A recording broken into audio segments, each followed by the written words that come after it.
the film is technically silent film, which most Japanese films were until until about 1931.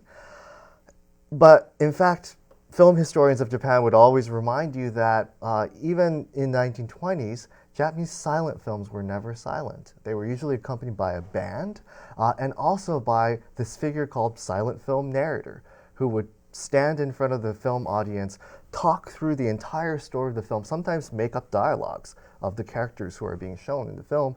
And so when the film Tokyo March was released in 1921, again, the same year when Onji's woodblock print was shown, it would have began with an introductory moment, a prologue, where the narrator would have sang the song Tokyo March, produced by Victor and recorded.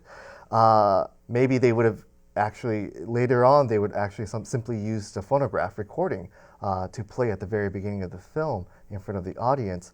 And so what I'm trying to depict is this, again, a web of media, recorded music, film, and so what Onji's doing with his woodblock print, and that would have been understandable to his audience back then, was that he's not just showing a quaint Western film.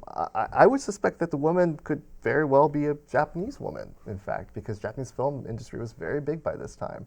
But whoever it is, he's depicting a scene that is full of sound, full of image, and that connects these increasingly dense web of media that an increasing number of Japanese are consuming. And that's what my book is about. You know,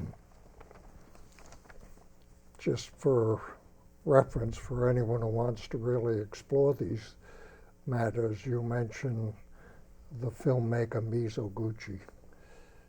Many people would say he was the greatest, or one of the greatest, of Japanese filmmakers. He's regarded up there in the Trinity with Mizoguchi, Ozu, Kurosawa.